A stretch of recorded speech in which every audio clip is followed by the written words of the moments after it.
नमस्कार। पिछले पाठों में आपने रिपोर्ताज के बारे में जाना और उसके तत्वों के बारे में और उसकी विशेषताओं के बारे में जाना। इस पाठ में हम हिंदी रिपोर्ताज के विकास के बारे में जानेंगे। रिपोर्ताज का उद्भव 20वीं शताब्दी के आरंभ में द्वितीय विश्व युद्ध से माना जाता है।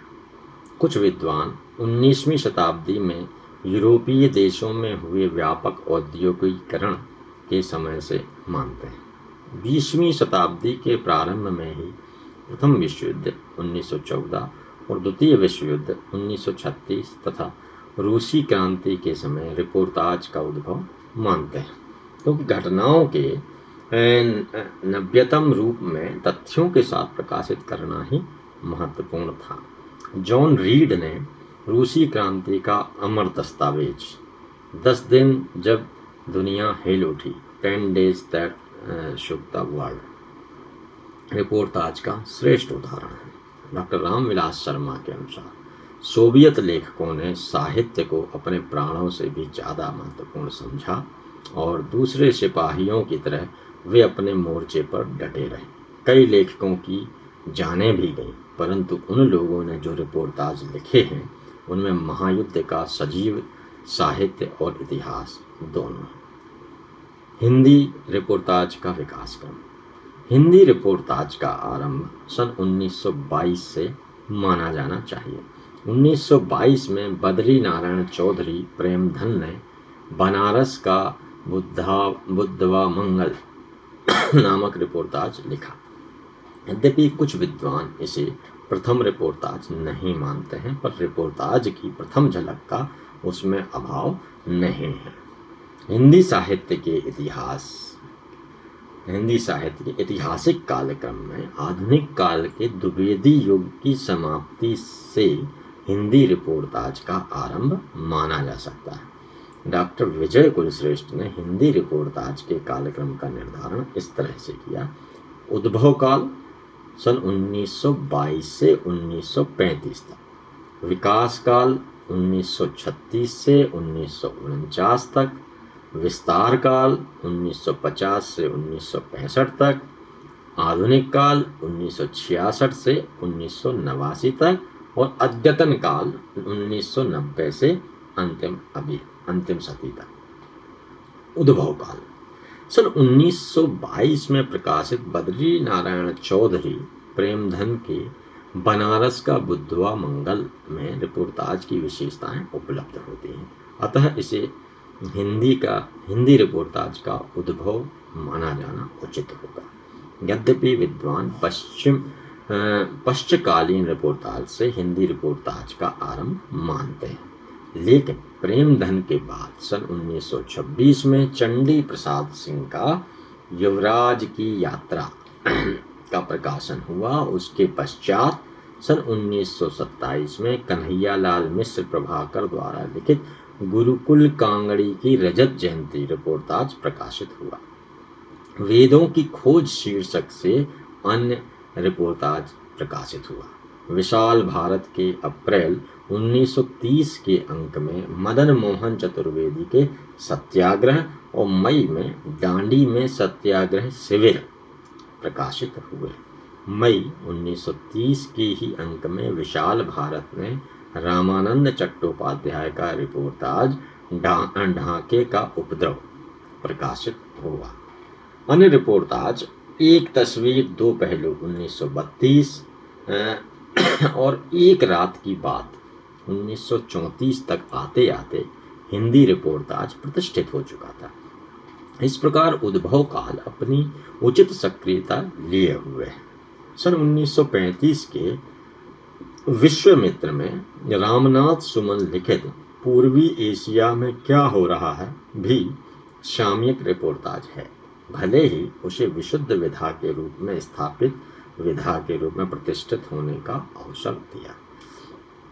माफ कीजिए, भले ही इसे विधा के रूप में अस्वीकार इसको किया गया। इस अवधि में हंस और विशाल भारत ने रिपोर्ताज को स्थापित विधा के रूप में प्रतिष्ठित होने का अवसर दिया। हंस में सामयिक नामक स्तंभ में छोटे छोटे रिपोर्टाज प्रकाशित होते थे।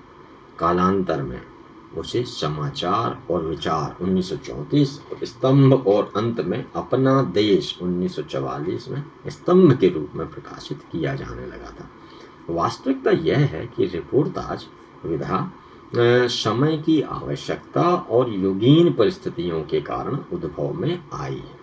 इस संबंध में हिंदी साहित्य के वृहत इतिहासकार के स्तंभकार ने लिखा है कि जब परंपरागत विधाएं कलाकार की भावनाओं की सफल अभिव्यक्ति नहीं कर पाती तो नवीन विधाओं की खोज की जाती है। इसी के परिणाम स्वरूप रेखा चित्र, एकांकी, रिपोर्टाज, डायरी आदि की नवीन विधाओं का प्रयोग किया गया है। यह चतुर्दश भाग खंड 6 पृष्ठ 445 से लिया है। इस विकास काल सन 1936 से हिंदी रिपोर्टाज का विकास काल माना जा सकता है। यद्यपि इस काल में प्रेमचंद के अवसान से हंस के प्रकाशन में व्यवधान आया था। सन 1936 तक इस विधा की सम्यक प्रतिष्ठापना हो चुकी थी।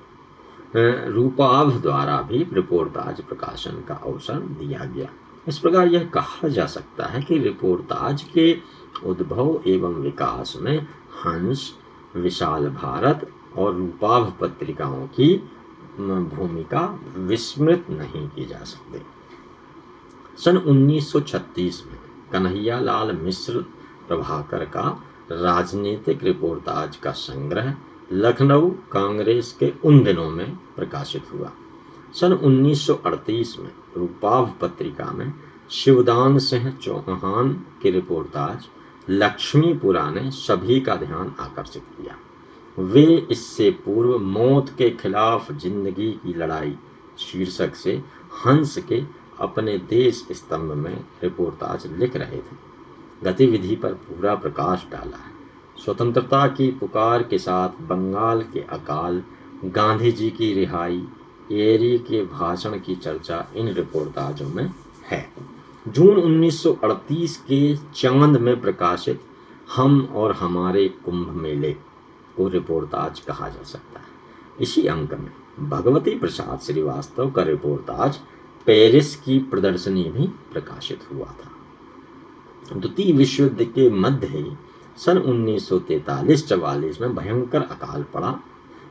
आगरा से रांगे राघव के डॉक्टरों के दल के साथ वे वहां गए और बंगाल के अकाल के मार्मिक रिपोर्टाज प्रस्तुत किए। विषाद मठ बंकिम चंद्र चटर्जी के उपन्यास आनंद मठ के समानांतर प्रक्रिया में उपन्यास भी उन्होंने रिपोर्टाज की शैली में ही लिखा। विषाद मठ आपके अकाल संबंधी कई रिपोर्टाज उस कालावधि में हंस और विशाल भारत में प्रकाशित हुए।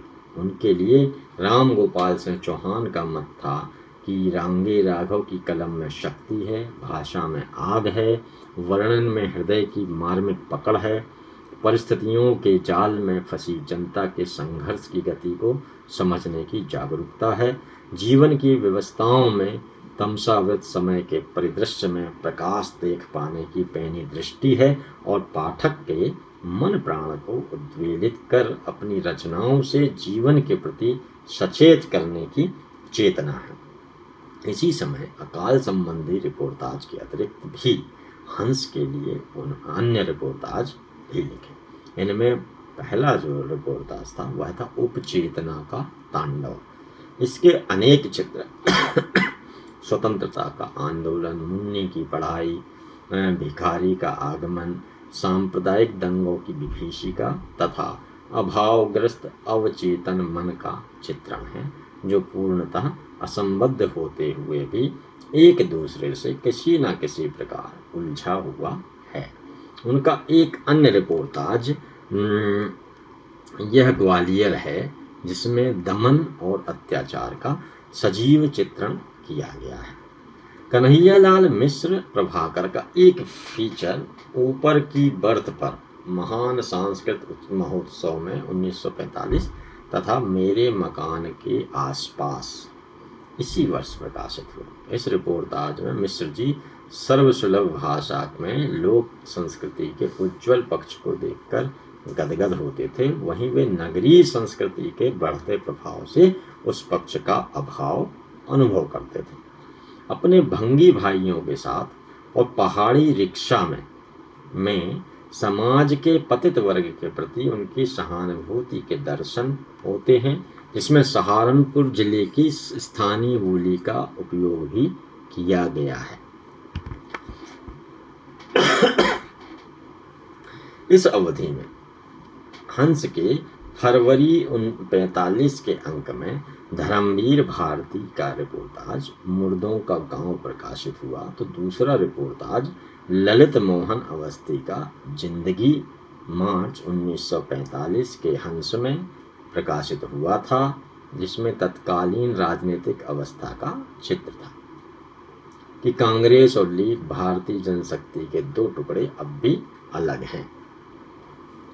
तभी यह गतिरोधक है, तभी यह दमन है, तभी यह विदेशी शहकार अपना फौलादी पंजा जमाए हुए है। सन 1946 में रांगे राघव के रिपोर्टाजों का संग्रह तूफानों के बीच प्रकाशित हुआ।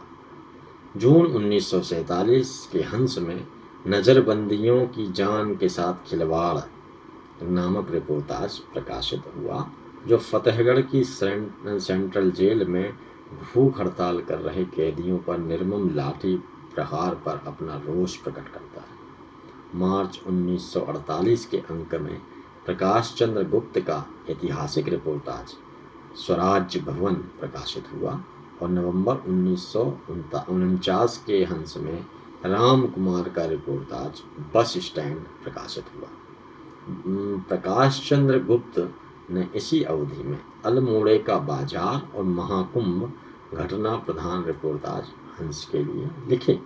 विस्तार काल, स्वतंत्रता प्राप्ति और उसके बाद शरणार्थी समस्या, सांप्रदायिक दंगों से देश स्तब्ध रह गया, लेखक और लेखनी भी स्तब्ध थी, मुद्रित माध्यम भी विकलांगता से गुजर रहा था। 1950 के आते आते अस्त व्यस्त समाज और व्यवसाय संयत हुए, मुद्रित माध्यमों के ताले खुले, तो डॉक्टर धर्मवीर भारती ने सन 1950 में कुमाऊं की पर्वतीय यात्राओं एवं नैसर्गिक इस क्षेत्र की नैसर्गिक सुंदरता के आधार पर रिपोर्टाज ठेले पर हिमालय संग्रह प्रस्तुत किया। सबसे पहले कन्हैयालाल मिश्र प्रभाकर का रिपोर्टाज कुंभ महान 1950 प्रकाशित हुआ, जिसका महत्व इसलिए भी है कि इसमें जनता के अंधविश्वासों से उत्पन्न अंधभक्ति का चलचित्रात्मक चित्रण है। रिपोर्टाज लेखक मिश्र से मेले की छोटी से छोटी बातें छिपी नहीं रह सकी हैं। वे भंगेड़ी साधुओं की चिलम चमेली, फूंक दे ठेकेदार की हवेली जैसे कथन पर भी ध्यान केंद्रित करते हैं, तो कथावाचक पंडित के चारों ओर खड़ी उस भीड़ पर भी दृष्टि डालते हैं जो पंडित के शब्द न सुनाई देने पर भी उसके आसपास से हटती नहीं है। इसके पश्चात लाल किले के ऊंची दीवार से और लाल मंदिर की छाया में उनके दो महत्वपूर्ण रिपोर्टाज हैं, जिनका विषय राजनीति और इतिहास है। रॉबर्ट नर्सिंग होम में रिपोर्टाज में मिश्र जी ने मदर टेरेसा के समर्पित जीवन की झांकी प्रस्तुत की है। सन 1952 में हिंदुस्तान में उनका रिपोर्टाज सद्भाव एवं राष्ट्रीय एकता का प्रतीक घुघाल मेला प्रकाशित हुआ। इस अवधि में डॉक्टर भगवत शरण उपाध्याय का नाम बड़ी प्रखरता के साथ उभरता है। नया पथ पत्रिका के प्रकाशन से 1953-55 की अवधि में अच्छे रिपोर्टाज का प्रकाशन हुआ। खून के छींटे इतिहास के पन्नों पर रिपोर्टाज का संग्रह ऐसा है जिसमें उपाध्याय जी ने प्रागैतिहासिक काल की घटनाओं को भी अपनी कल्पना की आंखों से देखा है। इस संग्रह में उन्होंने 8 रिपोर्टाज हैं उनके, इसमें नारी, ब्राह्मण, क्षत्रिय, वैश्य, शूद्र, दास, अंत्यज और लेखक। इन रिपोर्टाजों से पौराणिक प्रसंगों की स्वाभाविक एवं तत्कालीन वास्तविकताओं की प्रस्तुति विशिष्ट है। भगवत शरण उपाध्याय के 12 प्रसिद्ध रिपोर्टाज ठूठा आम में संकलित हैं, जिनमें संभवामी युगे युगे, टूटे सूत, अभिसार, आकर्षण, कोलाहल में एकाकी, कबीर अमेरिका में उल्लेखनीय है। भदंत आनंद कौशल्यायन का संग्रह देश की मिट्टी बुलाती है में सामाजिक एवं सांस्कृतिक रिपोर्टाज है। भदंत संस्कृति के उज्जवल पहलू के पक्षधर रहे। सन 1953 में ही शांति प्रिय द्विवेदी रचित प्रतिष्ठान में भी यह रिपोर्टाज संग्रह है, जिसमें व्यंग्यात्मक शैली है। 1957 में राम कुमार के रिपोर्टाज संग्रह यूरोप के स्केच अपनी चित्रात्मकता के साथ प्रकाशित हुए हैं। सन 1957 में ही अमृतलाल नागर ने गांव-गांव घूमकर सन 1857 की क्रांति के प्रामाणिक जानकारी के आधार पर लिखे रिपोर्टाज गदर के फूल संग्रह में प्रकाशित हुए। 1958 में राम नारायण उपाध्याय का रिपोर्टाज संग्रह गरीब और अमीर पुस्तकें नाम से प्रकाशित हुआ। उपाध्याय जी ने कुछ रिपोर्टाज संग्रह जो महत्वपूर्ण है। यदि यह दैनिक अखबार न होते, मेंबर महिमा, नए देश में, नववर्ष समारोह और 20वीं सदी, ये उपाध्याय जी के महत्वपूर्ण रिपोर्टाज हैं। इन रिपोर्टाजों में व्यंग्यात्मक शैली का प्रयोग मिलता है। 1960 में रघुवीर सहाय के कुछ रिपोर्टाज सीढ़ियों पर धूप में संकलन में प्रकाशित हैं, जो कविता, कहानियों तथा रिपोर्टाज के संग्रह ही हैं। इनमें रिपोर्टाज हिंदी संपादक से भेंट और ईमानदारी व्यंग्य प्रधान है। निर्मल वर्मा रचित चीड़ों पर चांदनी 1964, जलती झाड़ी 1965, हर बारिश में 1970 भी रिपोर्टाज प्रवृत्ति के अधिक निकट है। हर बारिश में संकलित अंग्रेजों की खोज में और प्राग एक स्वप्न रिपोर्टाज के श्रेष्ठ उदाहरण है। इसी अवधि में लक्ष्मी चंद्र जैन द्वारा लिखित रिपोर्टाज संग्रह कागज की किस्तियां और नए ढंग अपनी सूक्ष्म दृष्टि में विलक्षण रहे। उपेंद्रनाथ अश्क के कलम घसीट में पहाड़ों का प्रेममय संगीत है, कुछ ऐसी बात जो चुप हूं, सफलतम रिपोर्टाज है। फणीश्वर नाथ रेणु ने अपने उपन्यासों मेला आंचल और परती परिकथा में रिपोर्टाज शैली ही अपनाई है। एकलव्य के नोट्स आपका रिपोर्टाज है, जो संकेत में संकलित है। कागज की नाव रेणु जी का एक अन्य रिपोर्टाज है। प्रभाकर माचवे ने जब प्रभाकर पाताल गए में रिपोर्टाज शैली का प्रयोग किया है, तथा बालकृष्ण राव ने 6वें दशक में कल्पना के लिए कमलकांत जी ने कहा है शीर्षक से रोचक रिपोर्टाज लिखे। माध्यम के संपादन काल में गोष्ठी प्रसंग स्तंभ रिपोर्टाज की शैली में प्रस्तुत किया जाता था। सन 1964-65 में पाकिस्तान के आक्रमण काल में और फिर सन 1971 में बांग्लादेश विभाजन काल में रिपोर्टाजों ने फिर अपना कौशल प्रस्तुत किया। 1971 में बांग्लादेश मुक्ति अभियान के लिए रिपोर्टाज लेखन में डॉक्टर धर्मवीर भारती ने मुक्त क्षेत्रे युद्ध क्षेत्रे नाम से स्तंभ लिखा। वे स्वयं बांग्लादेश के मुक्त अभियान के मोर्चे पर रहे। इन रिपोर्टाजों में युद्ध से संबंधित व्यक्तियों के मानवीय पक्ष का मार्मिक चित्रण किया है। इसी अवधि में शंकर दयाल सिंह की पुस्तक युद्ध के चौराहे तक तथा युद्ध के आसपास युद्धकालीन परिवेश के रिपोर्टाजों के संग्रह हैं। विष्णुकांत शास्त्री बांग्लादेश में स्वयं उपस्थित रहे तथा वहां से धर्मयुग के लिए रिपोर्टाज लिखते रहे, जो 1973 में बांग्लादेश के संदर्भ में शीर्षक से प्रकाशित हुए, जिनमें मुक्त वाहिनी के सैनिकों द्वारा अपनी मातृभूमि को परतंत्रता की बेड़ियों से मुक्त कराने के लिए जूझने के सजीव चित्र हैं। युद्ध करते मुक्ति वाहिनी के सैनिकों का वर्णन करते हुए लेखक की भाषा भी ओजपूर्ण और प्रभाव युक्त है। इस पुस्तक के रिपोर्टाजों को अमेरिकी अस्त्र शस्त्रों से सज्जित खूंखार पाकिस्तानी सेना का सामना करने वाली मुक्ति वाहिनी की अदम्य वीरता का दस्तावेज कहा जा सकता है। रामकुमार का रिपोर्टाज पहाड़, चीड़ और बर्फ 1976 के धर्मयुग में प्रकाशित हुआ। बाद में उन्होंने रोमा रोला के घर में रिपोर्टाज संग्रह भी प्रकाशित कराया। 1975 में राष्ट्र पर लगाए गए आपातकाल पर अपनी सशक्त लेखनी से नाटककार कहानीकार डॉक्टर लक्ष्मी नारायण लाल ने आधी रात से सुबह तक 1977 में जो प्रकाशित हुआ था ये रिपोर्टाज लिखे। इस अवधि में यूरोपीय अनुभवों के आधार पर श्रीकांत वर्मा के रिपोर्टाजों का संग्रह अपोलो का रथ प्रकाशित हुआ।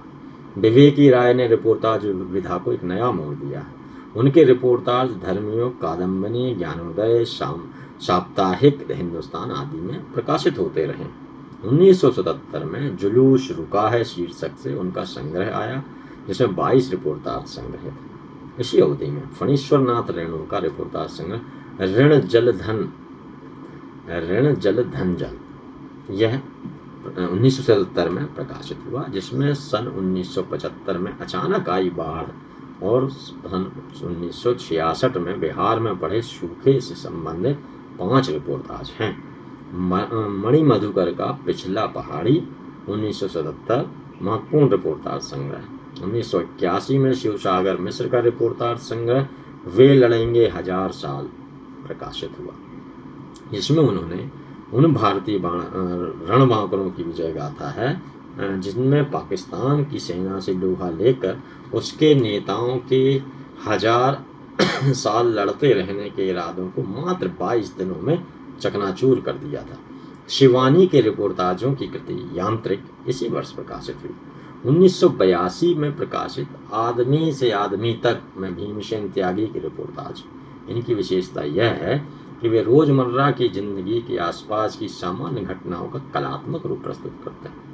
इस अवधि में ठाकुर प्रसाद सिंह का अकाल की शताब्दी अत्यंत मर्मस्पर्शी रिपोर्टाज संग्रह है। मणि मधुकर का रिपोर्टाज सूखे सरोवर का भूगोल 1981 मरुभूमि के जीवन संघर्ष और मानवीय संवेदना का संस्पर्श लिए हुए है।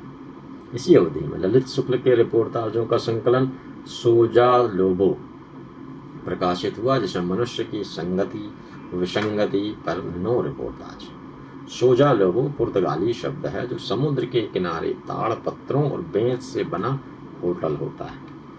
बलराज के रिपोर्टाज संकलन प्रतिध्वनियां अनचाहे सफर हैं। राजस्थान में मणि मधुकर के अतिरिक्त रिपोर्टाज में डॉक्टर सत्यनारायण का इस आदमी को पढ़ो श्रेष्ठ रिपोर्टाज संग्रह है। इस अवधि में नासिरा शर्मा का ज्वालामुखी का निहित्था उद्गार ईरान रिपोर्टाज विधा का यथार्थ चित्रण लिए हुए। लक्ष्मी चंद्र जैन द्वारा लिखित असीम आकाश के बियावान में सर्वथा पृथक विषय लेकर लिखा गया रिपोर्टाज संग्रह।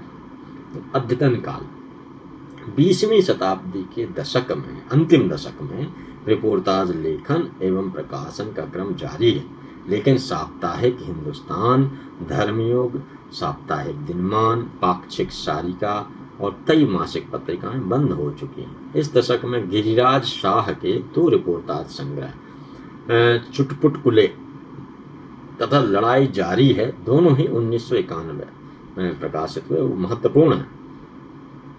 ललित शुक्ल का पार्वती के कंगन 1991 दूसरा रिपोर्टाज संग्रह है, जिसमें 13 रिपोर्टाज। इस अद्यतन काल में पत्र पत्रिकाओं में प्रकाशित होने वाले रिपोर्टाज लेखकों में प्रफुल्ल कुमार सिंह, मोन, आर इमरोज, रसूल अहमद शेख, फूलचंद मानव, द्रोणवीर कोहली, सावित्री परमार, सुधीर सेन, कैलाश नारद, कन्हैयालाल नंदन, करणीदान सिंह राजपूत, देवेंद्र रस्तोगी, हरि सिंह राणा, मणि मधुकर, वीरेंद्र शुक्ल, रमेश दत्त शर्मा, नंदिता हक्षर, विजय अग्रवाल, कमलेश भारती, मुद्रा राक्षत, खुशवंत सिंह, गबर सिंह रावत, सुरेश दत्त राय, चंद्रशेखर दुबे, डॉक्टर सत्यनारायण आदि के नाम उल्लेखनीय। तो इस पाठ में हमने रिपोर्टाज के विकास के क्रम को जाना।